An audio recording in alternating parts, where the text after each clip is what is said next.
आज का हम लोग जो टॉपिक है, पिछले टॉपिक में आपको बताए थे पोलियोमाइलाइटिस के बारे में, whooping कफ के बारे में, टेटनस के बारे में। उसी तरह आज हम लोग का जो टॉपिक है, उस टॉपिक का नाम है मिजलस एंड रूबेला। यानी आज हम लोग को पढ़ना है खसरा के बारे में, यानी रूबेला के बारे में हम लोग को पढ़ना है, जाने कि रूबेला क्या होता है या मिजलस क्या होता है। ठीक है, तो मिजलस और रूबेला जो ये बीमारी है, ये बचपन में होने वाला तीव्र संक्रामक बीमारी है और ये जो होता है स्पेसिफिक वायरस मैक्सो वायरस के द्वारा ही फैलता है। यानी खसरा या मिजलस जो फैलने का मुख्य कारण जो होता है वो होता है मैक्सो वायरस, यानी मैक्सो वायरस के द्वारा ये बीमारी फैलता है बच्चे लोगों में, और जिसको हम लोग खसरा के नाम से जानते हैं, रूबेला के नाम से जानते हैं या मिजलस के भी नाम से इसको हम लोग जानते हैं। इसका अर्थ ये होता है रेड स्पॉट, यानी मिजलस का मतलब होता है रेड स्पॉट, ठीक है ना। और इस बीमारी में होता क्या है, तो सर्दी होता है, जुकाम होता है, त्वचा पर दाने दाने हो जाता है। तो ये सब इस रोग को पहचानने का मतलब लक्षण है। यानी शुरुआत में आपको सर्दी जुकाम और त्वचा पर दाना निकलता है, तो ये बीमारी जो होता है इसको हम लोग पहचान सकते हैं और इस बीमारी को हम लोग बोलते हैं मिजलस, खसरा या रूबेला। ये बीमारी होता है, उसका कारक क्या है, फैक्टर, यानी किन किन कारणों से फैलता है बीमारी। तो आरएनए, राइबोन्यूक्लिक एसिड जो होता है, आरएनए पारामैक्सो वायरस, इसका पूरा जो नाम होता है, जिस वायरस से फैलता है उस वायरस का नाम होता है आरएनए पारामैक्सो वायरस के द्वारा ये बीमारी फैलता है। और इस बीमारी का यदि उद्भवन काल की हम लोग बात करते हैं, इस बीमारी का उद्भवन काल जो होता है 10 से 14 दिन का होता है, यानी 10 से लेकर लगभग 2 सप्ताह का ये बीमारी उद्भवन काल में होता है। यदि इसके इतिहास की हम लोग बात करें, रूबेला का शुरुआत की हम लोग बात करें, तो रूबेला जो होता है, रूबेला का अर्थ होता है रेड स्पॉट, ठीक है, यानी इसमें लाल लाल तरह के हम लोग के शरीर पे दाने निकल जाता है, ठीक है। और इसका जो पहला बार खोज हुआ था वो अरब के फिजिशियन, अरब के जो फिजिशियन थे उनका नाम था अरबसर, अरबसर नामक जो फिजिशियन थे अरब के थे, उन्होंने इसका खोज किया था। और इसके खोज जो होता है, खोज करने के बाद 1846 ईस्वी में, सबसे पहले 1846 ईस्वी में इसको एपिडेमियोलॉजी की स्टडी की गई, यानी महामारी के तौर पर इसको स्टडी किया गया और इसको देखा गया था।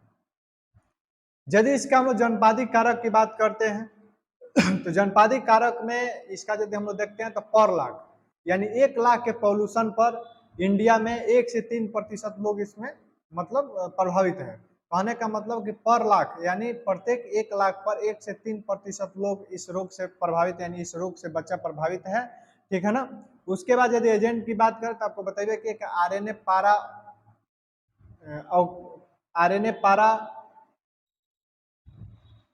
ऑक्सी फैलता है। और यदि इसके इन्फेक्शन की बात करें, इसका इन्फेक्शन कहाँ कहाँ से फैल सकता है, तो नाक से फैल सकता है, गला से फैल सकता है, ठीक है, श्वसन तंत्र से फैल सकता है।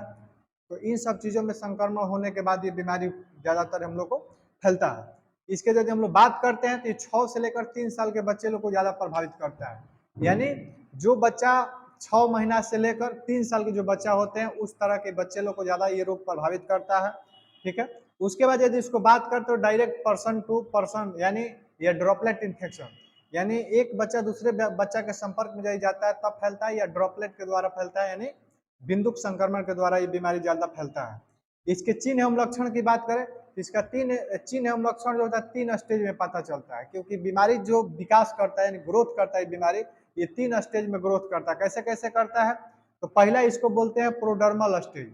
प्रोडर्मल स्टेज के मतलब इसमें ये होता है, यह स्टेज 10 दिन के बाद स्टार्ट होता है, यानी ये बीमारी, जब बीमारी आपके अंदर प्रवेश कर जाएगा उसके 10 दिन के बाद ये स्टार्ट होता है, जिसको प्रोडर्मल स्टेज कहते हैं, जो कि 14 दिन तक रहता है, यानी 10वां दिन से अपना लक्षण दिखाना शुरू करता है और 14 दिन तक ये अपना लक्षण रखता है। और इस स्टेज में क्या क्या सिम्टम आता है, यानी कौन कौन से लक्षण दिखाई देता है, तो पहले आपको शुरुआती में बुखार होगा, सीनिंग आएगा, उसके बाद नेजल डिस्चार्ज कफ, यानी नाक से पानी आने लगेगा, रेडनेस ऑफ आई, आंख लाल हो जाएगा, ये सारे चीज हो सकता है। उसके बाद दूसरा जो होता है इरोप्टिव फेज। इरोप्टिव फेज में क्या होता है कि इस फेज में जो होता है कि इसमें कान के पीछे से शुरुआत होता है, यानी कान के पीछे वाला भाग से शुरुआत होता है और कुछ घंटों तक गर्दन एवं फेस में पहुंच जाता है। यह जो होता है 2 से 3 दिन का फेज होता है, यानी यह जो अवस्था होता है वो 2 से 3 दिन तक रहता है। और इस अवस्था में जो होता है कि आपको बताया कि फीवर जो होता है 3 से 4 दिन के अंदर में फीवर ही खत्म हो जाता है बिना किसी जटिलता के होता है। और यह जो होता है लगभग 2 महीना तक होता है, यानी इसका जो स्टेज जो होता है, यदि बात कर दे, यदि छोड़ दिया जाए, यदि इलाज न कराया जाए तो यूरोप्टिव फेज जो होता है 2 महीना तक लगभग ही रह सकता है। उसके बाद होता है पोस्ट मेजलस स्टेज। पोस्ट मेजलस स्टेज में क्या होता है, इसमें बच्चे का वजन जो होता है दिन प्रतिदिन बहुत ज्यादा कम होने लगता है, ये इसका लक्षण है। तो 3 स्टेज में इसका हम लोग को लक्षण देखने को मिलता है। यदि इसके हम लोग जटिलता की बात करते हैं, यानी बात करते हैं कॉम्प्लिकेशंस के बारे में कि यदि इसको सही समय पर आप इलाज नहीं कराते हैं तो आपको कौन कौन सी जटिलता आएगा, तो आपको डायरिया हो सकता है बच्चे का, निमोनिया हो सकता है बच्चे को, ओटिटिस मीडिया हो सकता है बच्चा को, तो ये सारे बीमारियां उसको या कॉम्प्लिकेशंस देखने को मिल सकता है। इसका ये निदानिक लक्षण, डायग्नोस्टिक टेस्ट की बात करते हैं, डायग्नोस्टिक टेस्ट के दौरान इसको हम लोग मुंह की जो सलेस्मा होता है उसका हम लोग जांच कर सकते हैं, या रोग के लक्षण के आधार पर जो लेना होगा उसके अनुसार हम लोग इसका जांच करते हैं। इसका प्रबंध यानी मैनेजमेंट कैसे करेंगे, यानी इस बीमारी को खत्म करने का उपाय क्या है। इस बीमारी को खत्म करने का उपाय है कि मिजलस यानी खसरा का टीका जो होगा सही समय पर लगवाना चाहिए। उसके बाद इंक्यूबेशन पीरियड में, यानी कहने का मतलब जो ही आपका समय मतलब ये रोग शुरुआती दौर में आता है उसी समय आपको इम्यूनोग्लोबिन देकर इम्यूनिटी को बढ़ाना चाहिए। कहने का मतलब कि इम्यूनिटी पावर को बढ़ाने के लिए हम लोग को इम्यूनोग्लोबिन जो आता है इंजेक्शन, उसको हम लोग को लेना चाहिए, बच्चा को देना चाहिए। इससे उसका रोग प्रतिरोधक क्षमता में वृद्धि होगा। इससे क्या होगा कि रोग उसको कम होने की संभावनाएं बनेगी। उसके बाद रोगी को विसंपर्कन प्रदान करेंगे। रोगी को विसंपर्कन यानी बच्चा को हम लोग को दूसरे बच्चा के संपर्क में नहीं आने देंगे, उस बच्चा को दूरी बना के रखेंगे ताकि आने वाला बच्चा को भी किसी को इस तरह की बीमारी न हो। रोकथाम, इसमें रोकथाम हम लोग क्या करेंगे, तो सबसे पहले इम्यूनाइजेशन, यानी इम्यूनाइजेशन सही समय पर, टीकाकरण सही समय पर आप लगाएंगे।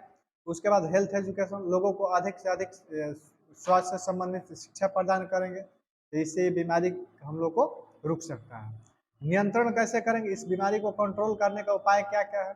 इस बीमारी पर कंट्रोल करने के कई उपाय है कि मिजलस को सही समय पर टीकाकरण करवाना, सही समय पर चिकित्सक से मिलना, सही समय पर आइसोलेट कर देना, यानी उसको कहीं आइसोलेट करना, ठीक है। और जब भी आपको लक्षण दिखलाई देता है या रोग दिखलाई देता है तो 2 दिन के अंदर में इम्यूनाइजेशन कर देना चाहिए। इस तरह बीमारी ज़्यादा नहीं फैलता है। उसके बाद जैसे कि बच्चे लोगों में आपको बताया कि टीकाकरण जो होता है सही समय पर हम लोग करवाना चाहिए। तो ये सारे चीज़ है हम लोग को मिजलस से बचने के लिए। तो मिजलस से संबंधित इतना सारा चीज़ जानकारी आपको दी है। यदि इसमें कोई चीज़ आपको लगेगा छोटा है तो हमारे कमेंट बॉक्स में ज़रूर आप बताइएगा, उसको हम लोग कमी को दूर करने की कोशिश करेंगे। तब तक के लिए धन्यवाद।